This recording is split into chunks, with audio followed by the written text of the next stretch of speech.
exciting episode of Break the Apocalypse podcast. We're counting down the days to Christmas, people. Happy holidays, one and all. This is your weekly look at the hellscape that we find ourselves living in forevermore. My name is John Draper. Joining me on this voyage to Dante's Inferno is, of course, the king of all squirrels, Shahin. How's it hanging? What's up, brother? Happy holidays, man. Happy holidays to you, my squirrel. From me king. and my squirrels. I have a bunch now, apparently. He's Dr. Doolittle. He's the Persian Dr. Doolittle. Take it as you will. And of course, the king of the Midwest, the pride of the Midwest, B. Show Brian. B. Show Brian. Is it true the B stands for burly? I think so. I'm swelling a little as I get older. You're looking a little burly. I know. Well, I grew the beard out because I had That's the what chin. it is. I knew you looked different. I knew you looked a little different. I couldn't. Yeah. And you have a hat weird. on. It's fucking cold in here, man. Okay, I'm not judging, dude. I'm not judging. I'm seeing. That's not the same. Oh, he had that on in Brooklyn. I did. Did he have that hat on in Brooklyn? I was Yeah. Yeah, you were drunk, dude. I was drunk. Anyway, welcome one and all to the Break the Apocalypse podcast. If you're joining us for the first time, hello, we're glad you're here. Come in out of the cold, get some hot cocoa, put your feet up. This is going to be a good one, people. But a little program note for you. It's a little something we hit up a little early in the show. You don't get the full podcast. No, you don't. We give you about maybe half the show, maybe a little bit more than half. The only way to get the full, unedited, uninterrupted, unadulterated version of the show is by going to patreon.com/break the app. And the cost, the low cost, is just $5. We're talking old school crack prices here, people. $5. What does that $5 get you? Well, it gets you the full unedited show early in the old inbox. Okay, you usually get about double the bang on the free platforms, but also you get exclusive bonus content shows, which are Q&A shows made up exclusively of you, the Patreon members. Who's asking those questions? Got some new faces and some new names. People like Caesar Campbell and Mr. Islix, Bob Fernando, Nate Taver, Johnny Florida, Bruno Camano, Victor Guzman, JR, Charlie, John Dunn, Digital Lizard, Mike Brown, Jay, Brandon McIntyre, Carrie Goldberg, Sal Phoenix, Cockboy, Gary Thorpe, Vic Condor, John Hennif, Nathan Explosion, Justin Ludwig, Anthony Alston, my friend Terrell Thibodeau, and Leonard Van Noon.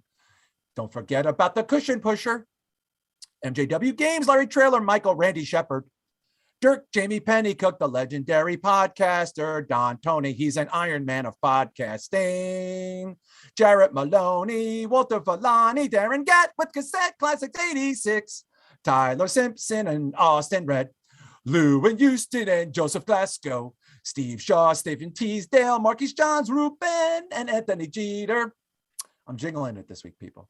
Joe Stello, Eccles, Ronald Anderson, Adam Bergoni, Emanuele, Amy Foley, Jeff Lippman, JB Buffell, Jarek Braxton, Kevin Mathurin, Michael Smith, Rivers Johansson, Jude Matt, John Bernstein, Cloudy Joseph Morrow, Three Lays, Willie Thompson, Cherry Jesus, Roxy Mike, J Red 92, Texas Sal, Mark Gordon, The Purple Haze, Danny Douglas, Paul Stockwell, John Garcia, Fatty 316, Richard Todd, James Gruesome, Daniel Clark Deliverance, Christopher Kane, and don't forget the adorable like Drew Yari. The remix? Yari. In a pear tree. Drew Yari. Wow, you got 3 plugs right there. We didn't even do the plugs yet. Let's give the plugs to our pals right off the bat. People like the adorable Drew Yari Show, Deathmatch Outlaws, Cassette Classics 86 on YouTube, Down Under Thundercast, the wrestling podcast icon himself, Mr. Don Tony, Necromaniacs Podcast, always a good show to check out. Gene, did you check out the Soho, Last Night in Soho version yet? Not yet, no. Not yet. I checked out last week's episode, but not this. I did. I skipped over the other one. The Inhuman Experience Podcast, Ringsiders Wrestling on YouTube, Modric City Machine Guns, The Garden of Doom, Off the Mat, Old Guy Metalcast at funkbetty.com. Got to get some new fly fresh threads. Then go to funkbetty.com. MJW Games. Cherry Jesus is on YouTube. Red River Podcast. My friend Sam just played with Taking Back Sunday last night at Mulcahy's. And don't forget the Bayou Geeks, it's Fatty 316 or the High Marks podcast. Midnight Mass, Creature Cast, Weekly Detour with Anthony Alston and Teddy. Planet Mondo on YouTube and Facebook groups. Halloween 365 and Synthetic 16. That's my band. It's on Spotify and Apple Music and Bandcamp. Wow. It's actually a lot more fun when maybe I'm going to start singing these in different, maybe next week I'll do like a mumble rap version of it. Oh, shock. Maybe we'll do a mumble rap version of the plugs. But did I get everybody? Think yeah, so. auto-tune the plugs. That'd be amazing. I've never done anything with auto-tune. I don't think. I probably have. I just don't remember. I'm old. But I wish auto-tune never existed. That should ruin it. Did when it initially existed. Music. Auto-tune. No. Auto-tune existed around the turn of this century, but it was used to sort of patch in if you were not like, say I'm hitting a note and one note is bad, but everything else is great. They'll just auto-tune that note. They just auto-tune you to death. It kind of sucks, actually. Yeah. You can kind of notice when somebody's like straight auto-tuned a lot in a song. The first two times I remember hearing it was like Cher and Casey and JoJo on that Crazy video. Oh, that's Cher, the first time I remember hearing it. By the way, Cher looks pretty damn good. Dude, she has an age, man. She's definitely a witch. There's no way she's not a witch. She's a witch. She's a witch. But yeah, go to patreon.com/break the app. Thank you to the many new faces. Let me tell you something, Patreon people. You all keeping the lights on around this motherfucker. And for those of you that are loyal listeners that have been listening for a while, be like, oh, guys, I want to join the Patreon. I'll just always forget. Don't forget. This is the month to join Patreon. First of all, you got over a year's worth of fucking bonus shows and bonus material. That'll keep you fucking plugged in through the winter. And there's a lot of good stuff going on in there. The Q&A shows are a hit. They're the reason why Shahin wakes up every day. Tell me I'm wrong, Shahin. I wish I could tell you you're wrong. You're absolutely correct. It's my only reason to live right now is a Q&A. That's the answer. I thought it was really good. And the squirrels. I thought it was the squirrels. But B-Show, you love the Q&A show. Yeah, because like we generally have a certain track we stay in on the show with certain things we cover, and that gives everyone an opportunity to ask us stuff that they're interested in, and it takes our show in a completely different direction. So I love it. Yeah. And by the way, for those of you that are like, oh, maybe I'll check it out. Just so you know, the Q&A show, there's no restrictions on the questions. There's no filter of anything. We've never not answered a question on the actual air, like ever. As far as I mean, I could be wrong, but I'm fairly certain. Like, and some of the questions get kind of, some of them are just fucking outrageously ridiculous just to be funny, but sometimes they're pretty heavy. Like, so I love the Q&A show. I think it's great. I think it's a wonderful way to kind of hear from the people that are fucking keeping us out of the cold, which is the Patreon members. And we have to thank you guys. This has been an outstanding month for Patreon, and we're just getting started. You want to join up? I know a lot of people check on the free platform. I know you probably pay for a lot of podcasts. $5. It's so much bang for the fucking buck. It really is. It really, really is. And we're super grateful for it. And we appreciate it. So thank you once again to the many Patreon people, especially there's a lot of people on that list, just so you know, guys, as these guys will tell you, have been doing that shit since day zero. And it does not go unnoticed. So we're wrapping up Hanukkah. Hanukkah is over. I didn't get a single gift. This is the first Hanukkah I didn't get a gift. That's kind of weird. But then again, I got my wife like nail polish. So I guess maybe they were even. What do you think? I'll say, she's still your wife after that? I think she is. I don't know. You might want to check on that, bro. No, she is. Okay, good. Just want to make sure. Isn't there 8 nights of gifts, and you gave her, what did you do, like the rainbow set, like one shade for every night? I haven't worked in like 15 months. So, it's not exactly, if you're looking for me for big gifts this year, you're kind of a douche.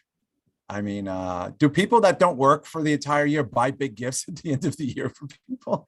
That's a pretty bad look. It's a pretty bad look. Yeah. But which also means like, I probably shouldn't be getting any either. You know what? Life is a gift, B-Show. Life is, you know what the gift is, B-Show? My love. Hey, let's give a special shout out to my good buddy, Kim. Kim's holding it down. Kim's going to be in charge of the Synthetic 16 t-shirts, guys, by the way, in case you're looking for any shirts. She's stepping up. So shout out to Kim. Kim, you got to check out the Patreon, yo. This is my buddy for many years. We got to meet her in Brooklyn. Super cool. Yeah. Hopefully we get to meet more of you as time goes on. And Wayne's super cool too. Shout out to Wayne. Yes. Shout out to Wayne, who my brother Mike sent me a picture of Edge and was like, seriously, like, does Wayne not know that he looks like Wayne looks like Edge? Did you guys notice my drummer Wayne looks like Edge?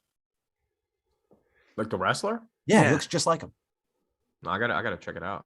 Yeah. There was a picture of Edge recently in like a Black Sabbath t-shirt. Mike's like, oh, there's Wayne. I've been telling Wayne this since like 97, so it's not really new to him. You know what's funny, man? When your band showed up, what surprised me was, since you had the background in the New York hardcore and stuff, I thought the guys were going to be more punked out, but your band looked like a bunch of dudes like from the Midwest that I would go see on a Saturday night, especially the guitarist with the crazy hair and the beard. Oh, Adam. Yeah. Adam, super cool guy. Like you would have thought he was from where I'm from. Adam used to have like this crazy hair, like, and he would put it in a ponytail, and halfway through one song, I would pull the ponytail, pull the rubber band out and throw it. And he was like, oh, you forgot to do it this time. I was like, it's like, I've done it so many times. But Eric's from the Midwest. Yeah. COVID. Yeah. It was a COVID show. COVID show. Well, we were a rock band. We weren't a fucking punk band. We were like rock dudes. We're like rock nerds. Yeah. We're regular dudes. Yeah. A regular guy. It's a regular guy band, really, at the end of the day. But speaking of bands, Sam, our good buddy Sam from Red River, played with Taking Back Sunday last night at Mulcahy's in front of like 700 fucking people. And he's playing with them again. And another band that they opened for, Stray Light Run. Very emo show. And he took pictures of the catering. They had like gourmet catering. It was pretty impressive. Except all my people like in the hardcore scene who saw that and were like, seriously? Like people get like hot food with sternals? Like, you're in a good band when the meal is like sternal trays, like at a wedding. Yeah, like with the little mini candle torch underneath. Yeah, it's sternal. Those are called cool. Sternals. And you're in a big band. I think I got Subway once, and one time I think we drove to Albany, and there was like pizza that was so cold, and there was no way to heat it up. But we did have a booking agent where we had riders for food. We got fed. I got to ask Wayne. Wayne will remember that. I think we got fed. I remember a couple because we had a pretty good agent at one point, but then I ruined it because I was like a dick to her. But which is kind of like, hello. But yeah. Look at that picture, man. Can you see it? Yeah, you're showing people the pic. Yeah, Taking Back Sunday was. Look at that, dude. Now that's a show. By the way, they're the opening band, and that's how many people are there. Okay, you know it's going to be a good night when this is there for the opening band. Jesus fucking Christ. There's so many people. I didn't even know there was a bar in the middle at first. Wow. This is like white privilege, this fucking show, huh? Holy shit. This is like a Proud Boys fucking reunion. Jeez. You play a certain kind of music, you get a certain type of crowd. Taking Back Sunday is a fucking emo band. They're not fucking, come on, give me a break. Wow. But this is pretty white. Jesus Christ. It's pretty funny. That's Mulcahy's. I've heard of that place forever. It's in Long Island, which is where Taking Back Sunday are from. They used to be hot shit. I don't know what they're doing now. They're still pretty good. Good band. You've heard of them, right, Bisha? Oh yeah, I had friends who used to listen to them back in the day. Yeah, Shahin, look at this. This is the food for the opening band. No joke. Like this is what Sam was eating. Just like WWE catering. Yeah, this is. dude, you're like doing something good in your life, like when this is like what they feed you, like It's like it looks like it reminded me when they send us to like road shows and home office rallies and stuff for group meetings. Roadhouse. By the way, Roadhouse has been on a lot lately. So I hope everybody's enjoying the holiday season. I have some more shopping to do. I got Violet a guitar. She asked for an acoustic guitar. I got her a full setup. Nice. Yeah, that'd be cool. She plays guitar. Edie plays the ukulele. So maybe I could start. That'd be great. Like that's like my thing. Like the kids become successful, and like I'm in the background, like all fucked up, like smoking on the side of the thing, like 60 years old, being like the Reuben Kincaid to the Partridge Family. That'd be kind of fun. Not that they would never let me manage them. They probably wouldn't put me on the guest list. These kids, I probably would have to pay full price. You do some life goals right here, man. Yeah, it's life goals. I could be like the what was the Jackson's dad? What was his name? Oh, Joe? No. Joe Jackson. I could do like Joe Jackson, not stepping out Joe Jackson. Joe Jackson, the Jackson 5. Right. And that would be cool. I would love to, like I mentored my kids and then like they do some like soft toss like Rolling Stone article about how their stepfather was like, you know, he was like a unsuccessful singer songwriter at some point in life. Now he's managing the girls. They make a movie about you. What's that? Like he beat success into them though. He didn't do it the right way. You know? Yeah, well, I mean, you have to. Okay, but so you know, Brian Wilson's dad was probably the worst. There's a lot of stories of terrible stage moms and dads, but like Brian Wilson's dad might be right. It's like Joe Jackson, Brian Wilson's dad, the Culkin's dad. I don't know. And then who's the fucking dude? Shia LaBeouf, as Michael Scott would call him from The Office. Shia LaBeouf. His father, like, there's just so many stories of like parents stealing like the children's money. I wouldn't steal my kids' money, but I would try to steal their fame. I would totally try to steal their fame. Britney's dad. Yeah, Britney's dad. Like, you know, too. Yeah, like I wouldn't be like one of those kind of people, but I would be kind of the ones that would be like, I'd be like the Young Bucks dad.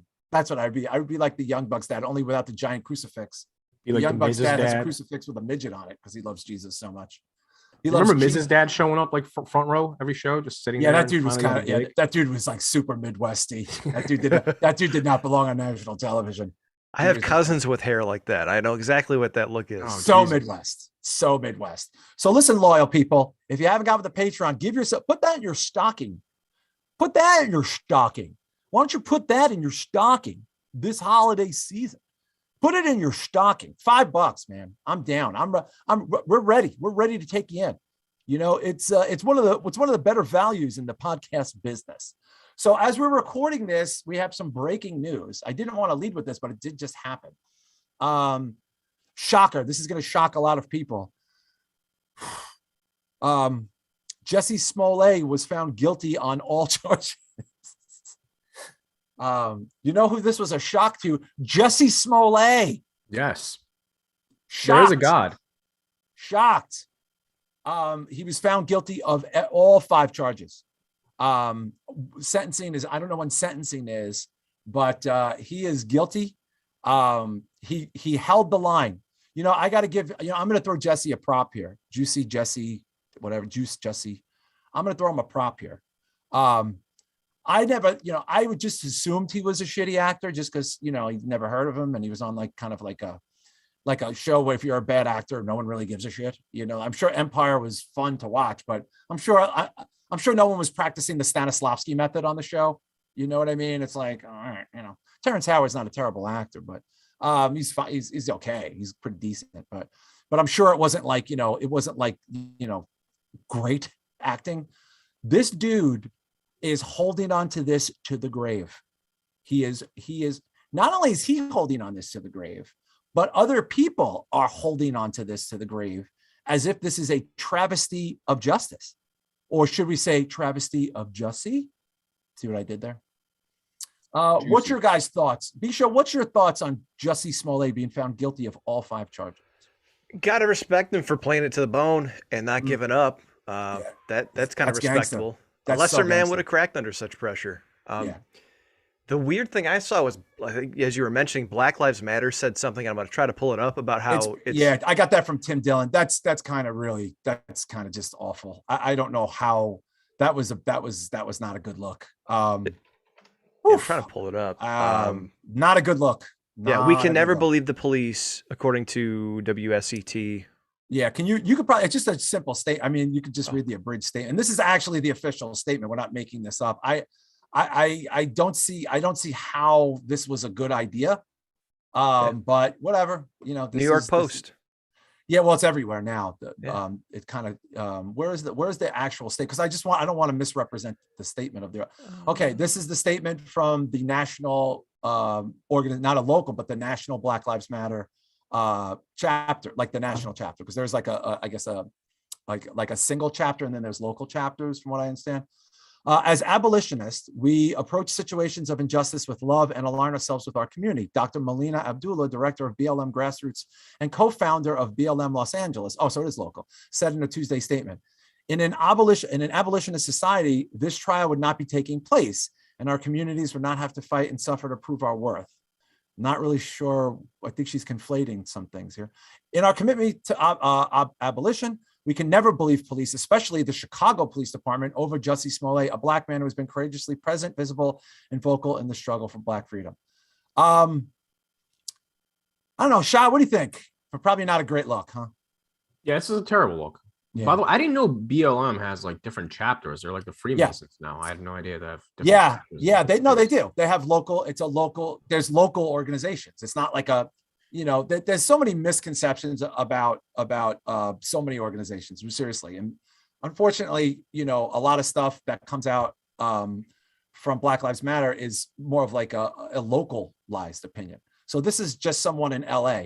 You have this person in LA it doesn't represent everyone who supports Black Lives Matter. Right. So it's kind of shitty that's going to be the only thing that people will take from this in terms of so I'm sure there is literally millions of people that are involved with Black Lives Matter that will denounce this emphatically tomorrow.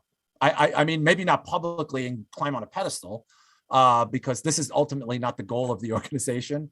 So I see both sides of it, but honestly, that's a pretty terrible thing to say. I mean, it just seems like a very, very dumb. It just seems dumb. And I get why they put that out because, Chicago police, they're known for being kind of brutal and unfair to certain people. So I get why they put it out, but not with this case though, dude. This guy was a total piece of shit. Like he got caught lying. He got caught. He got caught. Yeah, he got caught. He got caught, and honestly, he was defeating the purpose of the whole. Everything that we were going through and fighting for last year, you know what I mean? I mean, if anything, he hurt that movement probably more than anyone. I can't think of a single person that did more damage to that movement than this person, which is so strange. Yeah, so it's ironic that they're the ones, commenting on this because if anything, they should be mad at this guy because he's. Yeah, I mean, can you imagine if they would release a statement being like, "This in no way reflects our organization"?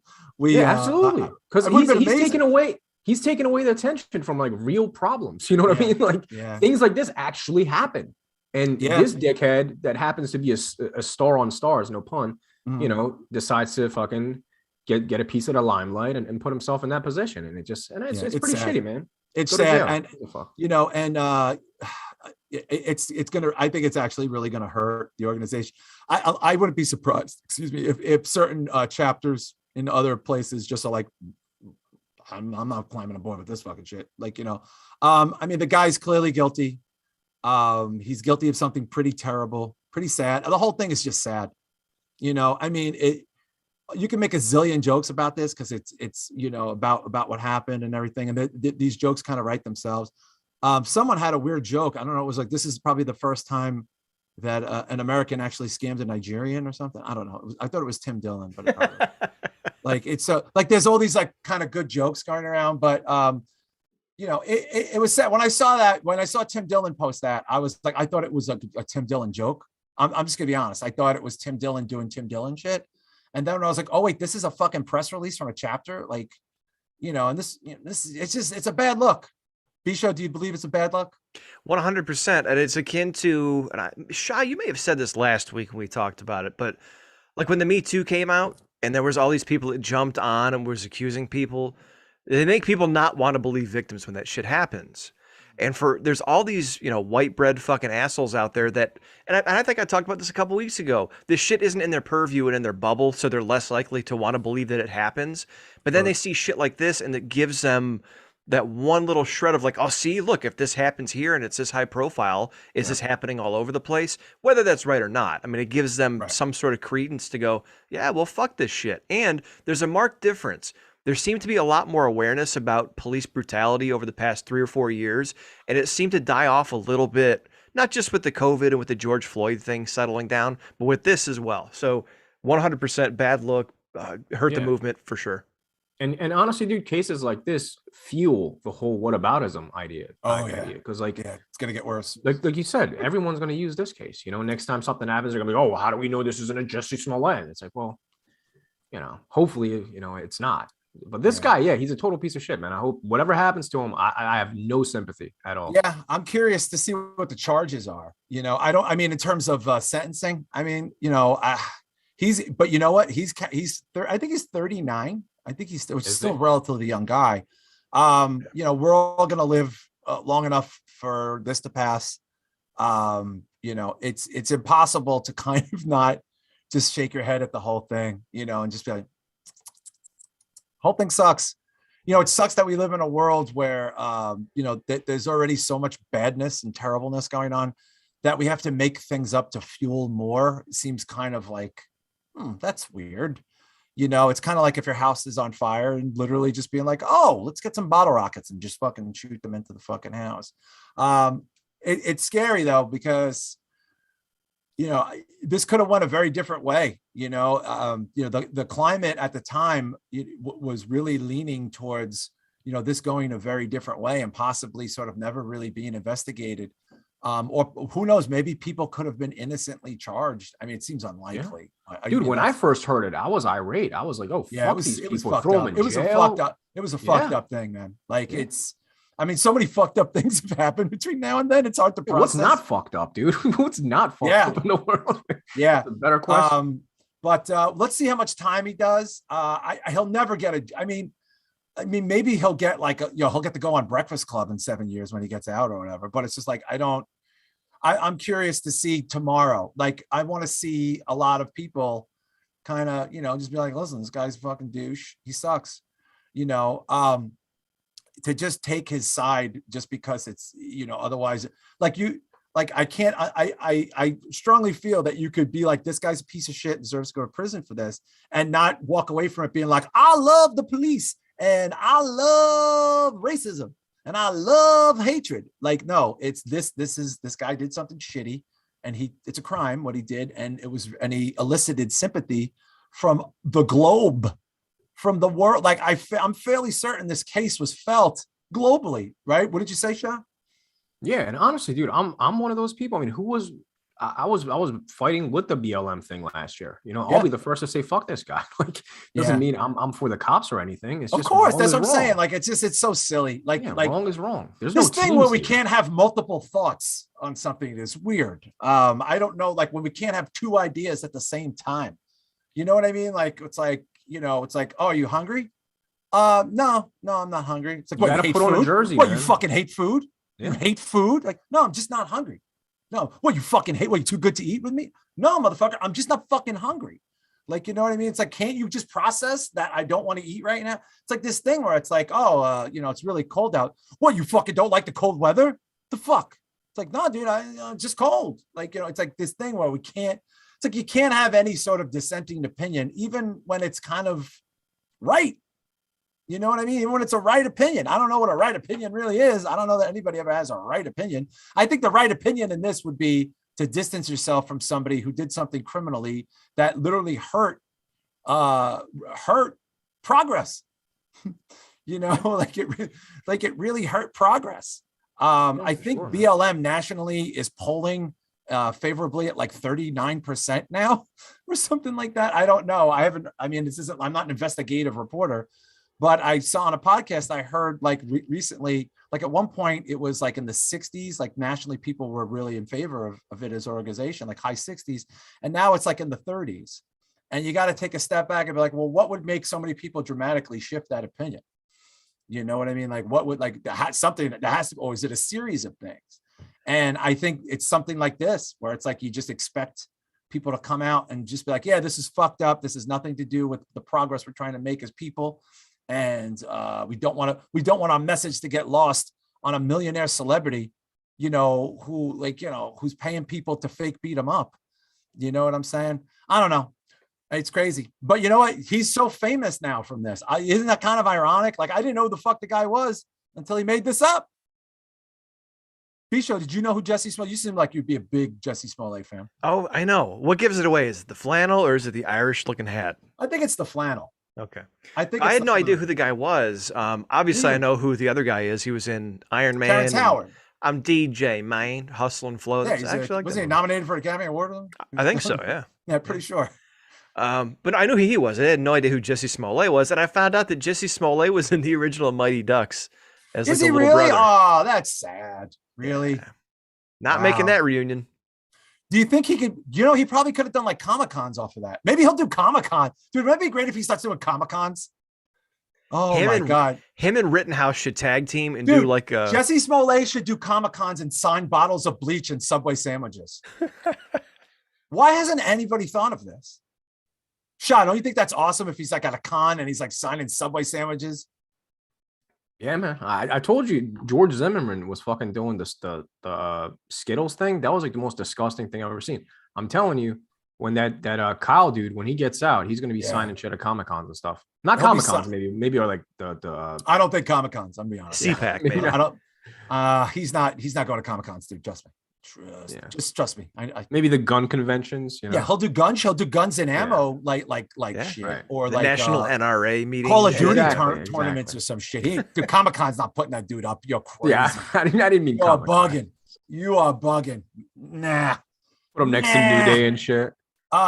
So one thing I really did want to talk about, because we didn't get to talk about it last week, and we've talked about it in the past, and it's more of a local story for me, kind of, sort of. But as you know, we've covered the Cuomo brothers on this show a little bit. When I say the Cuomo brothers, I'm referring to Andrew Cuomo, the former governor of New York, who stepped down because he was about to be impeached, who is now facing criminal charges for sexual misconduct, like actual criminal charges. But the bigger story, the bigger Fredo, is Fredo Cuomo, aka Chris Cuomo. How this guy was getting fucking $6 million a year. This is unfucking real. So Chris Cuomo, in an investigation by Attorney General from New York, Letitia James, who kind of toppled the fucking Guido empire. She really did. She toppled it. Boy, there's gonna be a lot of fallout from this Cuomo stuff. Let me tell you right now. Chris Cuomo was initially last week suspended by CNN and then subsequently fired by CNN like within a day. So basically what happened was Letitia James, the Attorney General, puts out this information that Chris Cuomo was helping his brother discredit sexual abuse accusers, aka women that his brother sexually abused. And there were text messages that were fucking subpoenaed with Chris Cuomo all over saying some crazy shit. Now, initially, Jeff Zucker, who is the head of NBC, who's very good friend with Chris Cuomo, right? Very good friend, said that they're going to suspend him, but he believes that this will get resolved. Then within like 24 hours, Jeff Zucker was like, yeah, Chris Cuomo misrepresented himself to us in what he disclosed, and we had to fire him. Let me just call him Fredo. Fredo turns around and says, I'm smart and I want respect. I'm smart. And then decides that he goes and hires the fucking Megyn Kelly attorney, who got Megyn Kelly like multiple millions of dollars and is now suing them for 18 million. Where is he getting 18 million from? They paid this wop $6 million a year for that job, and they owed him 3 years on his contract. This spaghetti bender was getting $6 million. Can you believe this guy was getting paid $6 million a year? Shah, your thoughts? I believe it. It fucking blows my mind that he's getting $6 million a year. But does it surprise you that he got fired? Yes, I was shocked that he got fired. I was actually surprised by that. Shocked. I was actually shocked. Bisho, you hate Italians. What was your take on another Italian American biting the dust? Oh, I didn't think it was going to happen, to be honest with you. And he's turning around and saying that CNN was kind of in on it with him, which is a really interesting turn of development. Yes. Because I figured the fix is in. I just figured like this guy. Well, you're saying that because Italians are notorious controlling the gambling market? Is that what you're saying? That you fucking racist. No, man. Racist. I know. I'm terrible. I just meant the elite shit. I mean, he's CNN's highest rated anchor. And then one of the things is like his ratings are good, but they're not great, and they're still paying him like $18 million. He's not a switch hitting shortstop. You know, like $6 million. I just want to say, if anyone out there is listening, we will do a job like this for far less. Yeah. So just make it right. Yeah. Just throwing it out there into the universe. You know, I'm going to be honest with you, and I could say this. So, you know, it's rare that I get to say things, this offensive, but I can say them because I'm Italian. And as an Italian, I'm going to hold on. Let me get my card. Hold on. I'm getting my Italian card out. Okay. I have my Italian card. This is my Italian card. I am now going to use a litany of profanities of racist pejoratives against Italians, against the Cuomos. Are you ready? Are you guys ready? Okay, here we go. You fucking stupid wops. I fucking hate you both. I'm so glad your pasta empire, your meatball empire has fallen. You dumb guinea bastards. Fuck you. I'm embarrassed to be let me tell you something. This is what people don't fucking understand. All right. When you don't know a lot of like Italian Americans, if you live in a place where there's like not a lot of it, Italian Americans in this country, very interesting topic to people, because Italian Americans in this country, we brought you things like pizza and buffalo mozzarella. And we also brought you not poverty. We came into the poverty, but we brought crime. We brought, Sopranos. we brought the Godfather and the Sopranos, and you got people in like rap groups naming themselves after the Gotti family and the Corleones and using the vernacular and all that other stuff. It's like we sort of set gangster culture. You're welcome. I mean, on behalf of other Italians, I got to say, you're welcome. Okay. All right. The Seinfeld was Italian. That's how. Seriously, we sort of invented gangsters. We did, but that's all taken from Italians. Right? And there's a lot of hardworking Italian people whose goal in this country was to separate themselves from these racist stereotypes, which still exist. Let's be honest, they still exist. People are still infatuated with mafia culture, even though mafia culture these days doesn't really exist. I mean, not in popular culture. It exists like the way like an old car exists, like an old Ford. It's almost like a vintage Thunderbird or something. I'm sure there's still organized crime that's Italian driven, but do people still fear the mafia in Philly, the Italian mafia? I mean, they used to run shit in South Philly, I think in the 70s and 60s and stuff. I don't 50s, 40s, I don't think 30s, they're active 20s anymore, though. I mean, I'm sure they're to a certain extent, but nobody's threatened by the Italians in South Philly. I do want to know, though, is your Italian card covered in sauce? It's covered. It's covered in galamad. I just want to make sure it's authentic. Now, it's also a little tricky because I'm Italian. I look like I was made out of pasta. There's no getting around that. I got the big nose. I got hair in places fucking like chimpanzees don't have the amount of body hair that I have. Like, honestly, like I have more body hair than any fucking mammal on earth. Okay. I literally have to shave my shit down just to be able to see. I look like fucking Cousin It. I have to fucking shave everything. Like, seriously, like this, I shaved this 2 hours ago. It already grew back. It's like Teen Wolf, right? So I've had hair everywhere, right? Terrible giant nose. I talk with my hands to the point where I almost I knock things over, right? I have a lot of these qualities, but I'm not Italian. Like, I'm half Italian. I'm not even really probably half. I think I'm like 38% or whatever, which is a lot. It's almost half. Like, it's like 40, 41%. But, I'm like, I got Sicilian blood. I got some fucking Napolitan blood. I'm Italian, but I'm Irish. So when I see the Cuomos, I immediately want to start using my mother's birth name, because I never liked the Cuomos. And when people are using terms like Cuomo-sexual, you guys remember people using that term?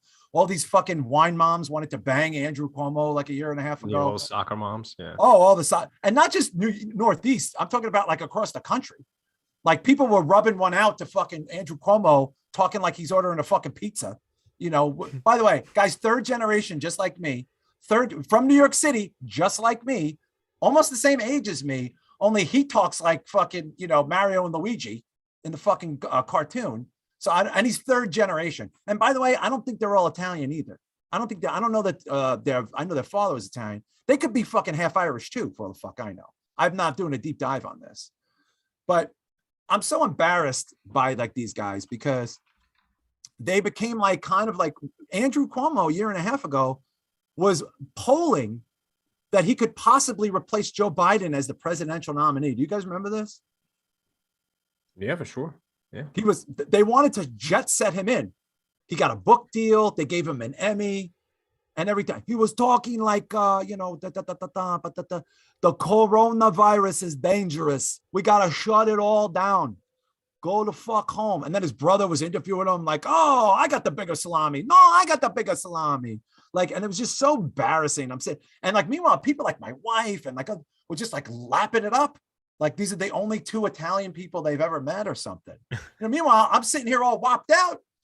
But they're big dudes. They're not ugly guys. So you got personal beef with these dudes. I get it now. Shot. I take it personal shit with them. I got pepperoni fucking beef with these dudes. I see now. But here's the thing, right? I never bought into it. Just like they say, like Chappelle and Starr and a lot of like even Chappelle was like, black people didn't believe Jussie Smollett. It was all white people. Italian Americans did not believe the Cuomos were who they presented to be. I'm telling you right now. I don't know who made up the Fredo nickname, but I checked out of that guy when he said Fredo to the Italians is the N-word to black people. He should have got his card pulled then. He should have got pulled then. Yeah, I remember that. That was fucking gross. But he got a pass because he was very liberal and very progressive and talked about, Trump is a terrible person. And I hate, and the idiots on the right, they call me the Fredo. And then he lied about COVID. He completely lied about COVID. He put pictures of fake weights in his room that bodybuilders were like, there's no way those are real weights. But he got away with the N-word thing with the Fredo. Then he got away with the weights thing. Then he got away with the fucking, the COVID thing. And little by little, certain people were pulling his card, but nobody took it seriously. Then his brother killed 17,000 elderly people. His brother murdered senior citizens all across the state. The governor is responsible for the death of thousands of senior citizens during COVID. 100% responsible. He gets a ghetto pass. Why? Because he was very progressive, because he said all the right things. And he got a fucking book deal over it. Got a book deal and an Emmy. He got a book deal and by the way, Chris Cuomo got a book deal too, and his book just got pulled. So they took the Emmy back from fucking Pizza Man over there, fucking Pepperoni Phil, and then the fucking Fredo, that fucking piece of shit. By the way, also Chris Cuomo also almost beat up a guy who recognized him in the Hamptons. So I asked him where his mask was. He got away with that too. They were letting these fucking wops get away with everything. And I couldn't figure it out why. Honestly, I feel like at least one of these things, I just feel like if they weren't good looking Italian guys from New York, this would have ended a long time ago. A long time ago. Yeah, but the family tree helps too. It's not just being. Yeah, the dad was famous guy. New York. Yeah, he was a famous guy. Yeah. Motherfucker's been dead a long time. Plus the anti-Trump shit. I mean, they were really. But it was the thing. They were saying all the right things, like me too, and we hated the Trump and the idiots on the right. The Fox News is the bed of the people, and like everybody just laughing. All these progressive people just like, give me your Italian cock. I'll do both of you at once. Everybody just ate this up, but it's fake. It's fake. You don't have to talk like this. You don't like these guys. These guys. I think one of them might be Ivy League educated. This is fake. People bought it. You know who didn't buy it? A lot of Italians didn't buy it. You didn't see a lot of Italians going like, every time they talk. It was always everybody else. Cuomo-sexuals, look up Cuomo-sexual on Twitter or like do a search on Google. Look at these famous people. Be like, I think I'm a Cuomo-sexual. Meanwhile, he's sexually harassing people in real life. He's inappropriately touching subordinate women. And then his brother's trying to cover it up. And look, I understand the people that will be like, well, he was just trying to help his brother. Okay, here's the thing, though. This went above and beyond trying to help his brother. In an effort to help the governor not lose his job, they tried to discredit women who they knew were actually survivors, technically, of sexual assault. And these were two high-profile men on the left. One has a huge television audience. The other one is one of the most popular governors maybe in America at the time, if not the most recognized governor. And they're going on TV snipping their people. Meanwhile, they're pieces of Guido shit. Not a surprise here, but a surprise everywhere else. So yeah, I take it personal because I'm a New York Italian I'm fucking practically the same age as Chris. You know what I mean? And I don't like getting lumped in with people like this. It's kind of, I think Shah, you would kind of understand getting lumped in ethnically with people when they do bad shit. You know what I mean? Yeah, it's my life, man. You know what I'm saying? Shahin, you kind of, maybe. Yeah, it's my life. I earned a lot of scars on my face from that, man, from being lumped in and having to defend myself. So I get it. I mean, it's just, but it's infuriating to me because I feel like, call me crazy, right? But I feel like if you're not sexually abusing women, if you're not a racist, if you're not a sexist, if you're not a domestic abuser, right? If you're not a violent person, if you're not a bully, do you have to tell people? Do you have to explain to people? Or do you just conduct yourself in a daily way that other people will go, I like that fucking sausage guy. I like that meatball parm guy, because even though he's a dopey wop, he seems to be an all right guy. He seems to not be, I rewatched The Sopranos, like the whole run. I rewatched it recently, right? There's a lot of shit in The Sopranos. It's pretty bad, like, honestly. And I'm not talking about bad by woke 2020s. That it's just bad. Like Tony's an evil man, right? Tony Soprano's an evil guy, right? He's also a womanizer, a woman abuser, a racist, a fucking sexist. He's a bad dude, right? Do you think they could get away with making The Sopranos now? Like, if that started now, do you think there would be anything different to the show? What do you think, B-Show? You hate Italians. I know. It's his new gimmick. He hates Italians. Well, yeah. I don't know. I think it depends on how you do it. I really do. I think it'd be tough because people are so sensitive to a lot of stuff right now that it's hard to even approach that type of subject matter without having some blowback. But like, if you weren't making him out to be a hero and you presented him just as he was, as some sort of historical, hey, there were people like this back in the day and this is a representation, then I guess maybe you could get away with it. But it'd be really difficult. I don't know. What do you think, Shah? I think you can still make stereotypes about white people and Muslims. I think those are the two you can still make. Now, when you say white people, what kind of white people? Like any kind of Italians, white people? Irish. Yeah, Irish. Like Irish get fucked up a lot too. What was that one movie? Irishman or something like that came out last year? Yeah. You know who's not in that movie? I'll take a wild guess. You know who's not in that movie? Irish people? Not a single Irish. There's like very few Irish people in that, almost none. Kind of like House of Gucci, where it's like they got to put like fucking Jared Leto in a fat suit and let him talk like he's fucking, a mentally ill Luigi. Like he's Wario in that fucking movie. It's not even Mario or Luigi. So you think they can get away with it with white people? See, I'm going to check you on the Muslim thing because I feel like I haven't seen that in a long time. No one cares, man. No one gives a shit. No one used to care. Now people care a lot. Hey, did you see how quick that shit dried up with the backpack bomber senator chick? The fucking now they're mad. Lorraine Bobbitt. No one. I didn't see anybody taking her side. I saw fucking Ilhan Omar the next day on TV talking about Kevin McCarthy. They didn't have the fucking people calling her a terrorist on there. They had the people they had the person who was called the terrorist on. I'm saying it died out, and now it's all about the gun-toting fucking Christmas card. That's what I'm saying. Is it was big for a minute. Now it's done. That woman. I'm just saying during last year, you saw every race being highlighted, from Asians to Asians, sure.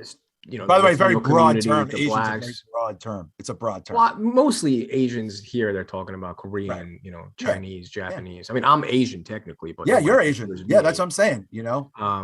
But yeah, I mean, the Middle East, I feel like no one kind of gives a shit. It's a weird flex. It's a weird flex. I take it personal because, I like being Italian.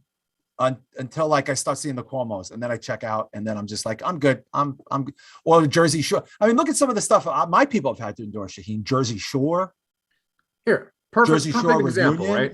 Yeah. Perfect example. You'll make some terrorist jokes, right? Yeah, but if I was black, would you make black jokes about me?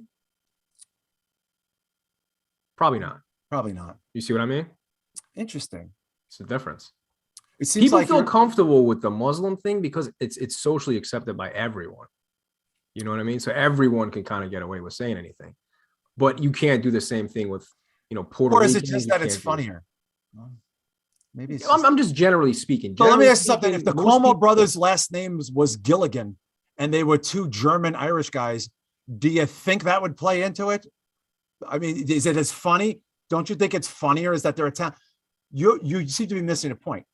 The Andrew Cuomo literally said to America, I'm not sexist, I'm Italian. Right. Did you forget that little? No, he basically said, this is me being Italian. This is not me sexually abusing people. Okay. So, it's kind of, you know what I mean? It's like, it's kind of opening the door. Let me play devil's advocate on that one for a second. I'm not saying it was right or it's accurate, but a friend of mine went and stayed with his Mexican wife's family. They were from Mexico, like came over. Are you talking about Jack Evans? We're saving that for the Patreon. No, that's later. I wish Jack Evans was my friend. He's a cool guy. I met him. Yeah, I don't dislike him. He's interesting, right? But a buddy of mine went to go stay with his wife's family when they were in Texas, and his sister-in-law walked up to him in the morning. He said, "Good morning." She walks up with her hands out like to give him a big ass kiss on the lips. He goes, "Whoa!" Like didn't get it. And she's like, "Oh no, that's how we do it." So he was probably trying to Cuomo'd him. She Cuomo'd him. Exactly. She was definitely trying to get in on that fucking. Yeah, but you see what I'm saying, Shaw? Like when you brought up the thing, like, well, if I was black, we say that. Well, it's like, well, probably not, but I don't know that it's just funnier. Like, I don't know. I think it's funnier. Like, let me ask you something. All stereotypes are funny though? No, well, I think all stereotypes are funny. Italian stereotypes are fucking hilarious, dude. Hilarious. I think they're fucking hilarious. Do you think it's because Italian stereotypes aren't meant to be malicious but goofy? No, they're 100% meant to be malicious. I don't believe that at all. They're really? 100%. Oh, see, I disagree. Okay. I don't think they're meant to be malicious at all. Yeah. I don't actually think anyone's like, oh, I hate Italians. Like, you know. But here's the thing, though, Shah. I like to highlight the fact that people are so stupid that they actually think that you might, and I mean, not people listen, but I mean people in culture. Like our culture is so dumb that they don't know the difference between Iraq, Iran, Afghani, Indian, Sikh, Muslim, Hindi. That's funny.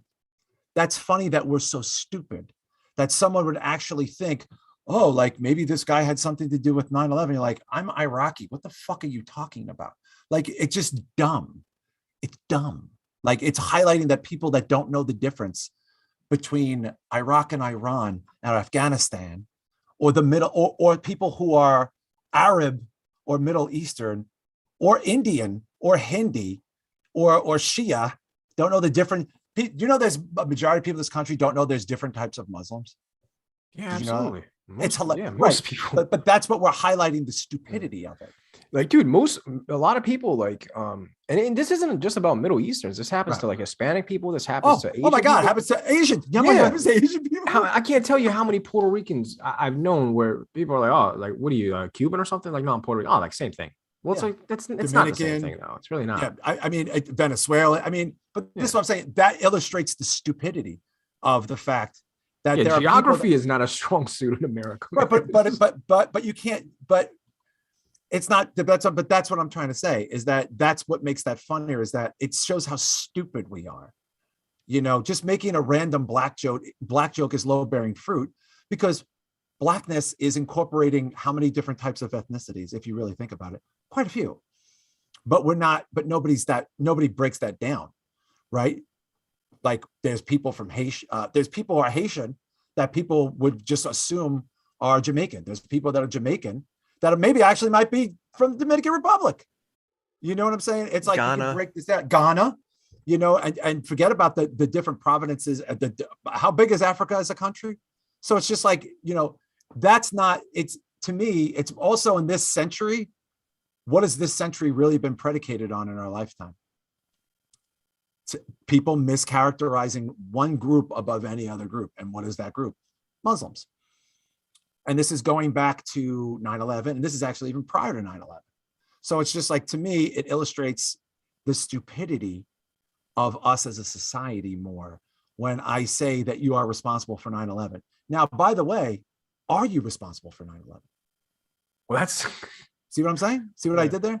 That's funny. You know what I mean, though. Like I know you, so I know that you're fucking around. But people will feel comfortable enough, even if they don't know you, to make jokes like that. I couldn't have. I mean, outside of a comedy podcast, do you think I would just randomly say this? No, but it's happened to me before, where I have to check people. Where I'm like, yo, like, are you fucking kidding me? Oh yeah, I don't know you, man. No, it's happened to me too. Yeah. And you have to remember, I'm often mischaracterized as North African. So you know, there's that. You're 5%, bro. Yeah. I mean, don't make me pull out the ancestry.com. Yeah, wasn't it Moroccan or some shit like that? No, it's some. Oh God, what the fuck was it? I don't know. If you were Moroccan, you'd be making jokes about yourself. They're Muslims too. Yeah, I mean, like, you know, but this is what I'm saying. Like, it's to me, it illustrates a different point. Like the point is illustrated that this country is kind of stupid, that we're dumb, and that we don't know the difference between a sheik and a Muslim. We don't. We really just don't. Let's switch it up, right? Let's say I'm Puerto Rican, right? Mm-hmm. Would you make Mexican jokes to me if I was Puerto Rican? Just because like people mix up Puerto Ricans, Mexicans. Oh, probably, yeah, because that'd be probably funny. But I bet you though, you would have Patreons or other people that are of Latino descent getting offended by that. They would be like, "Yo, well, I'm Mexican, dude. What are you trying to say about Mexico?" I feel like that ship has sailed. I don't know. I can't speak for everybody that listens to the show, but I'm just telling you. I'm curious. What do listeners think? Tweet at us. I don't know. Did you guys hear the Latinx thing? How they pulled Hispanic people and only like 2%. 2%. Like 2%. Yeah. Now, that's kind of weird, right? Because like who made up this term? It seems like that term was forced on an ethnic group by everybody but the ethnic group. You see what I'm saying? But Sean, I take it too. I see your point. And I don't know. I honestly don't. It's like me saying like if I was Jewish and the Cuomos were Jewish, would I make Jew jokes? Like, or something like I don't know. I can only go on what's in reality because now we're doing what about us? It's like, well, what if I had a ponytail and you were bald and you were making? It's like I can't do that. I just think it's funnier to illustrate that it's 2021 and people still don't know about like Muslims. Like people still don't know. I'm just saying, you see the left, they fought for every cause. The only group of people they haven't mentioned is really Muslims. And they may have mentioned them once or twice, but it's not really. They seem really interested in talking about what's going on in Israel. Like, they seem really interested in that. Seems, by the way, I think what you're saying has merit because whereas like they're more concerned about what's going on in Gaza with Palestinians. That sort of I think Muslims in America just got trumped, no pun intended, because this generation seems very into Palestinian. Like they just woke up and realized that like there's some sort of thing going on in the Middle East. Like they just learned about Israel yesterday. You see what I'm saying? Right. So I think so, but you can't. Let me tell you something right now. If you think the left doesn't care about Muslims, go to any college campus and talk about Israel, and watch what happens. Dude, they banned the Israeli flag from pride parades. Did you know that? Really? You didn't know that? No, I didn't know that. That's they crazy. Banned the. Okay, so what does that tell? I mean, what is? We're talking. That's a little rough, though, man. That's kind of rough, right? Yeah, banning the Jewish star. I'm not sure. What if you're a gay Jew? What the fuck are you supposed to do? Dude, I'm not making up. They banned, and in certain, by the way, and in Massachusetts, they canceled the gay pride parade, I think, last year because they banned the Jewish star. They banned when they banned the Israeli flag, they're basically banning the Jewish star, right? When they banned it, there was so much turmoil that they just said, we just can't have the parade. But so, it's pretty crazy fucking position there. I don't know if you heard that story. I heard about it, I think from Matt Taibbi or somebody like that. But I'm just saying, I get your point. I just wish they would shift the focus to other things in the Middle East. Because if you're talking about injustice, man, I mean, there isn't a region in the world that has more injustice than the Middle East, especially with women and just like overall just civil rights. Like it's a horrible, it's a horrible place where shit's really going down. If you read about what's going on in the I forget that province with the Uyghur Muslims. Oof. Yeah, like feminist groups. Like, where are you at? Wow. Come on, that's always been the ironic thing is that the left seems to ignore a lot of that shit. When talking about the Middle East, it's like I don't think they want that smoke. I don't think they want that smoke, man. No, I don't think they want the smoke. Like the Uyghur Muslim thing. Like if you really look into what's going on with Uyghur Muslims, it's literally like a modern day, almost like concentration camp situation. It is. I'm just saying, keep the same energy. Nobody cares. Like nobody cares. Celebrities don't care. Athletes don't care. The left don't care. Right? Look at that girl, right? Demi Lovato talking about fucking aliens and shit. Like, yo. If you're trying to use your platform to actually make change, how about you shed some light on the fact that women in Saudi Arabia still can't drive? Like, talk about shit. Like, who gives a fuck about what we call aliens? You know what I mean? Like, what? Or like WWE letting Sasha Banks and fucking whoever it was wrestle in Saudi Arabia. It's like, but like right outside the building, right outside the building, there might be someone getting stoned for being an adulterer in 4 weeks. I feel differently about that, though.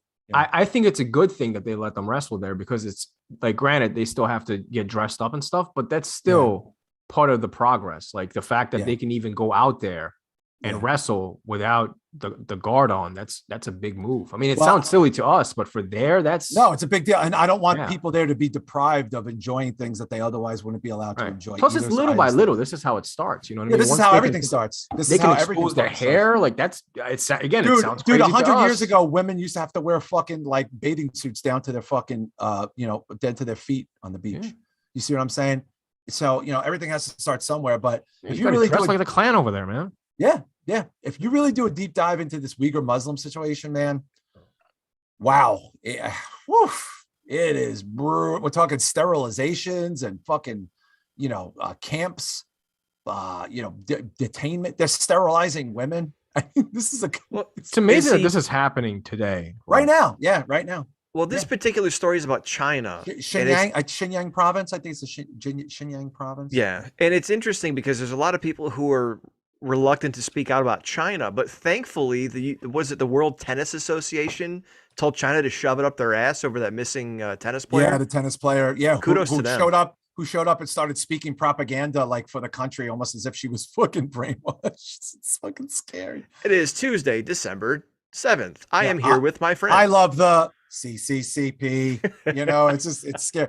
But look, Shah, I get it. Listen, I get it. I feel your pain. But I'm here to make the jokes. I'm here to make. I make. The by jokes. the way, I don't get offended, but like I'm not. I didn't. Oh no, I don't. No, of I'm course not I offended by it. I don't think anybody should be offended by it. But I don't get offended when people that I know, when I know it's not from a malicious place. Like I can take jokes. I would clearly make jokes about you. Well, I can tell you all the maliciousness really was about the Cuomos. I do hate the Cuomos. I'm not gonna lie. It's not malicious. But it has happened to me before, where like a drunk dude that I just met 5 minutes ago feels oh my god, like it's okay to say some shit. Like, and I've been in situations where it got hostile. I'm like, yo, like, was he Italian? Was the guy Italian? Just tell me the truth. Show me on the Show me on this piece of gabagool where the Italian hurt you. Usually it's the Irish that can't hold their liquor. I don't know why. It seems to be a theme. Yeah, it's rough. It's rough being Irish. Northeast Irish, man. It's a little rough. It's rough. It's rough. Well, Northeast Irish get down, and that's the thing too. Like, if they're not drunk enough, man, half the times they can barely move, Well, I have to tell you, Shah. They get down. They get down. They might not be able to get up. Shah, I have to tell you, for the record, I don't think you're a terrorist. Thank you. I appreciate it. I know the difference. Let them know so they can take me off the list, man. I'm tired of my phone being I know. hacked. I feel like you think I set you back like 20 years. Like your relationship with me has set you back in terms of progress. My phone's double tapped now. Your phone's double tapped. Well, last time I ordered something from them, they went through the tube. The UPS went to the tube, so someone's checking your shit. Yeah.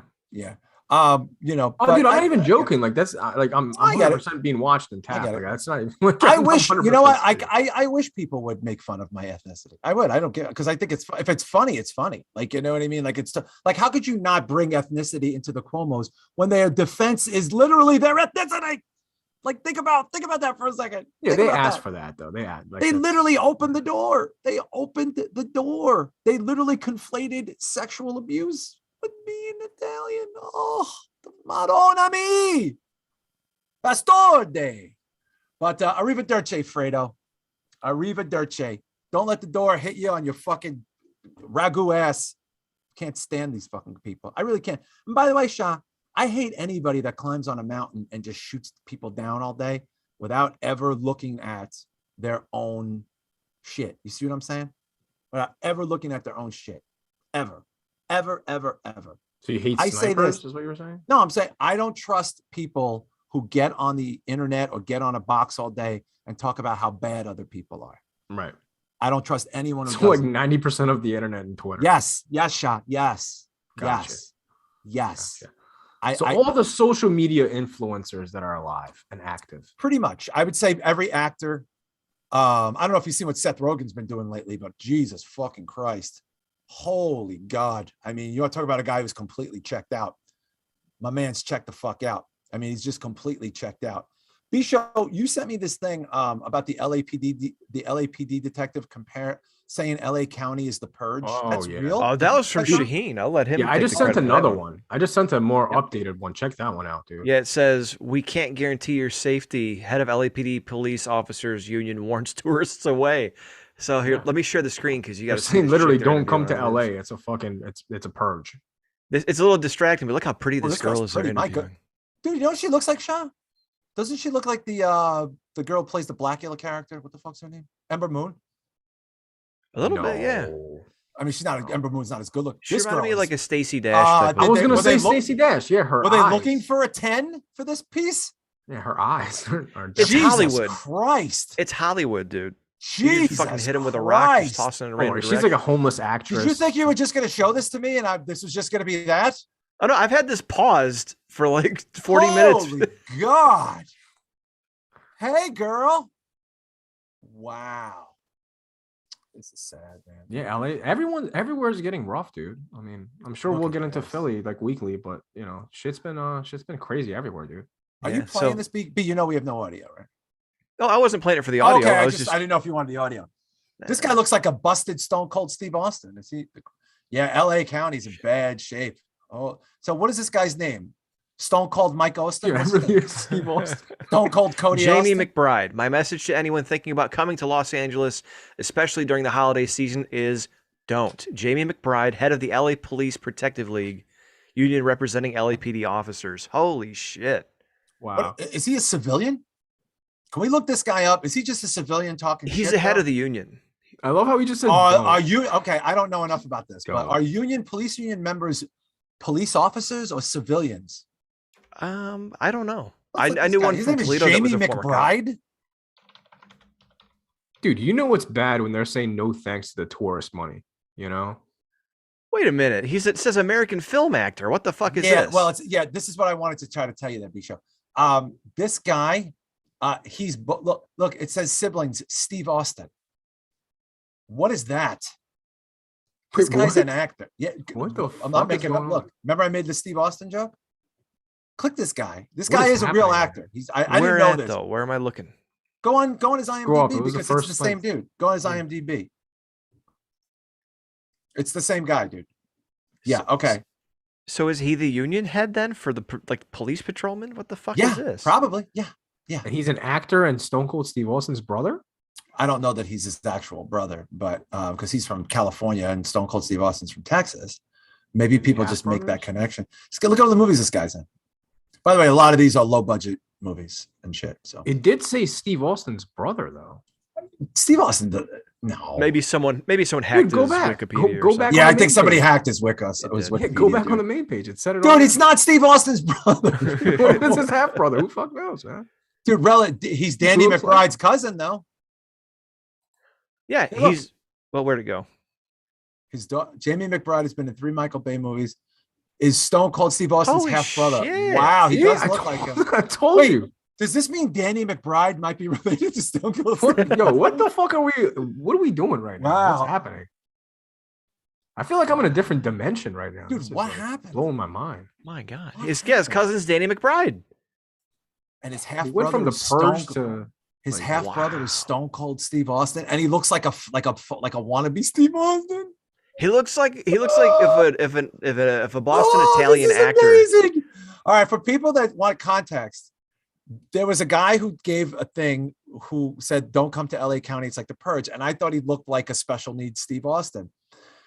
It turns out he's actually a blood relative. He looks like a wrestling fan playing Steve Austin. This is like a he's got a bad tattoo too. Like, I think he's got a shirt with no sleeves on. Like some Irish dude from Boston if he played Stone Cold Steve Austin. And he's a blood relative of Danny McBride. Kind of looks like a skinhead in that picture, though. He looks like he looks like a special needs Austin. Yeah, this is like some American History X shit right here, bro. Yeah. See, Shahin, this guy really doesn't like Muslims. Yeah, this guy totally does not know the difference between. He doesn't know the difference. He doesn't know. Yeah, is that an iron cross Sunni, on his neck? He doesn't know the difference between Shia and Sunni. He has he's not educated like me.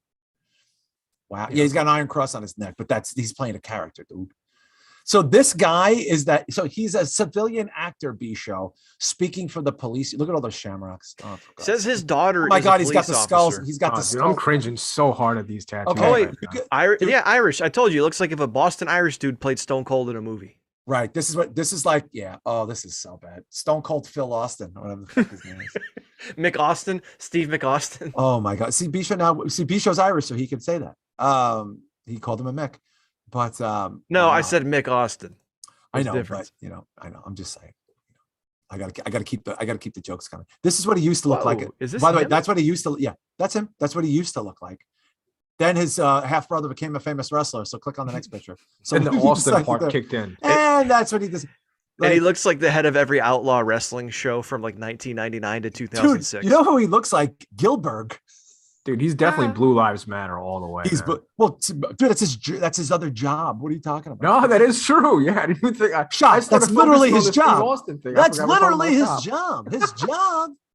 That's how distracted I got with the Steve Austin. I forgot he was. Oh, look, he's got the spider web tattoo. Oh, this guy's corny, man. Yeah, he's got literally the most generic. Dude, there's him with Michael Bay, though. I mean, that was just literally just him standing next to Michael Bay. He looks like a bootleg Austin action figure.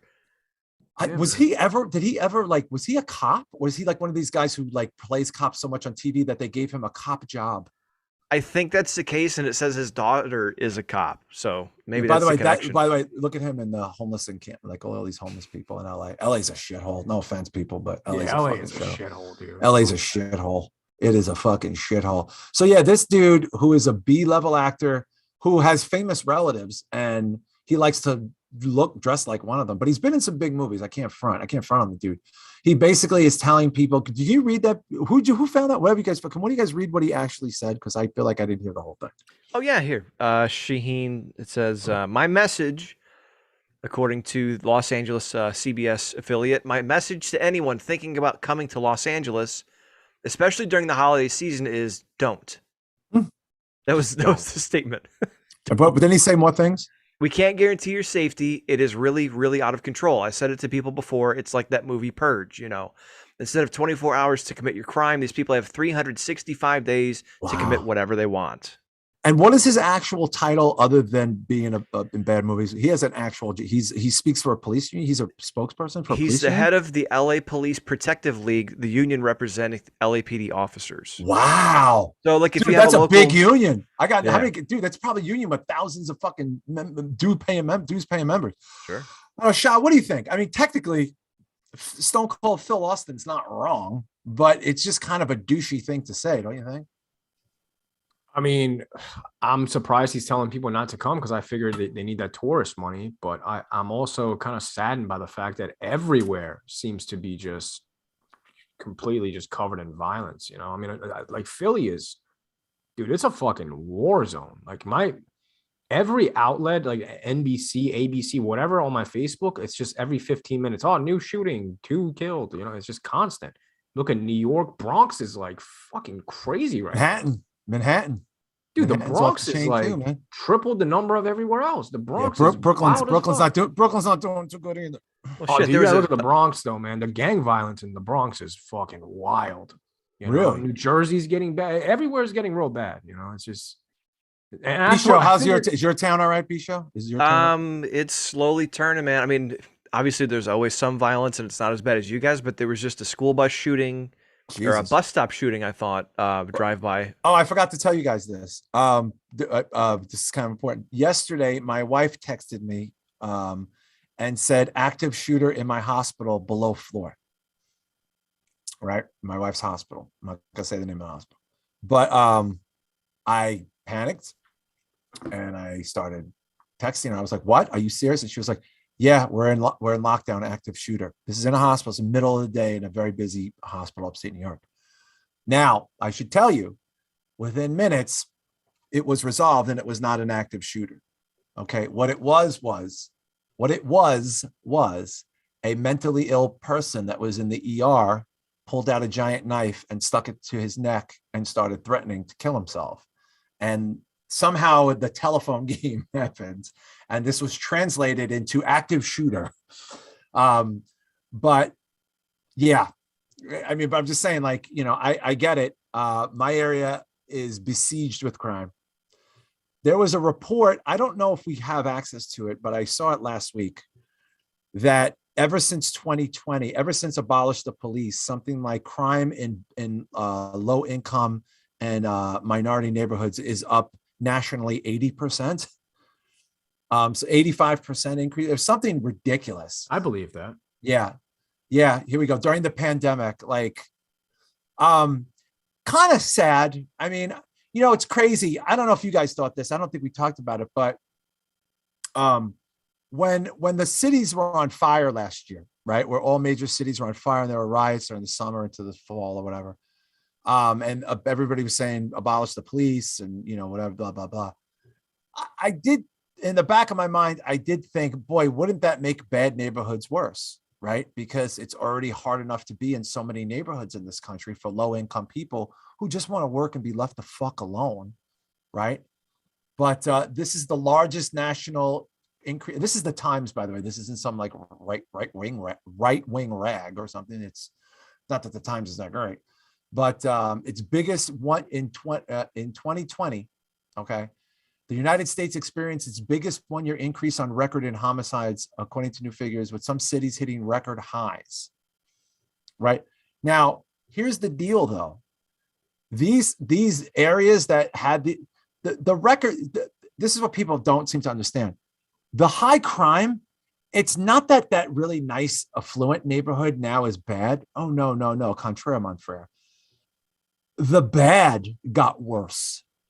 Right. And people that were already marginalized, feeling disenfranchised, feeling trapped, feeling that they received unequal treatment, their lives got worse. So kind of hard to wrap your head around a national or almost international movement of sort of trying to increase awareness for injustices in the world. If that is the case, why did but why did so overwhelmingly neighborhoods get worse since this? I mean, what could be the reason, do you think? I mean, there's got to be logistical reasons. I would like to hear your theory. I have a theory. I think, it's almost like a fact that in the city, you're not going to see too many Blue Lives Matter people unless you're like in an Italian neighborhood or like an Irish neighborhood. But in Philly, I can only speak for Philly. What about Jewish neighborhoods, Shahin? We don't have Jewish neighborhoods in Philadelphia. They live in the suburbs. They don't live in the city. That's New York. What about Mormon neighborhoods? Would you be saying that if they were Mormon neighborhoods? No. I would. So I think a lot of the times, and again, this is completely my opinion. I'm not basing it on facts at all. Oh, but no, I think a lot of the times the police presence has lowered because they're just like it's kind of like a tit for tat. It's like, all right, well, you shit on us for the last 2 years. Fuck you. Maybe I'll show up a little late. There's a shooting. Yeah, no, thank you. I kind of want to go home. I don't really want to. Yeah. I don't really want to deal with this. Yep. So you think, just so we're clear, you think maybe a good portion of the police, regardless of who the fuck they are, but just police, right? Said these motherfuckers don't want my help. Yeah, exactly. Yeah, I think that's. I think a good portion of that is that, and I also think the mask.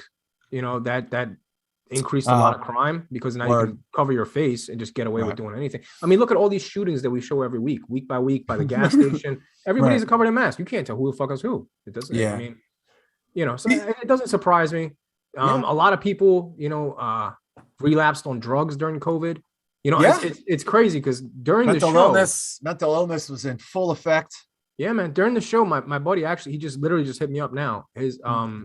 We have to go to a funeral the day before New Year's, One of my friends relapsed. I didn't even know about this until literally just on the show just now. So I have a funeral the day before New Year's. That has nothing to do with violence, but I charge that up. No, but COVID. It might be a byproduct of the pandemic. I do, because I know he got super depressed during that time. And, that's so shit sad, kind of took a left turn. Yeah, man. I don't know. Everything is just, I hope next year is a little better, man. This year's better. Yeah. B-Show, what do you think? I'm tired. I feel you. B-Show, what do you think? I have no real frame of reference. I have no idea. Because you would like to think that peace officers have a higher standard than just to say, well, fuck these people because they have a duty to protect. It's what they swore to do. Well, they took a sworn oath. I mean, I was going to say, it's like a doctor ignoring the Hippocratic oath. You did take an oath saying that you would be a peacemaker and defend people. But okay. If you tell your doctor to fuck off, is he not going to try to restart your heart if you have a heart attack? But I don't know, man. I saw part of the article said that gun sales surged. So there's that. Right. Yeah, but these are not legal gun. Like, you know what I'm saying? These are not like, the crime is not bought guns. Yeah. It's illegal crime. It's illegal gun. Scratched off serial numbers. It's not. Word. Yeah. What do they call those? Ghost guns or whatever? Well, ghost guns are, I think, the ones that they make at home now. Like 3D printed guns. Oh, the 3D printed guns. I'm out of the loop. Yeah. I'm out of the loop. Which is crazy they're doing that, dude. I watched the documentary. Like they're making them from scratch. Yeah, you're just making guns out of thin air, like it's the Matrix or something. Like we're fucked, man. Like, yo, in 20 years when everyone can, I would say it's. I'd like to be optimistic because most of my life is over anyway, and B, I got teenage children that I don't want them to inherit a barren wasteland of violence and death. That being said, like you said, I hope next year is better. What is going on in the world that you think actually is a sign of things getting better?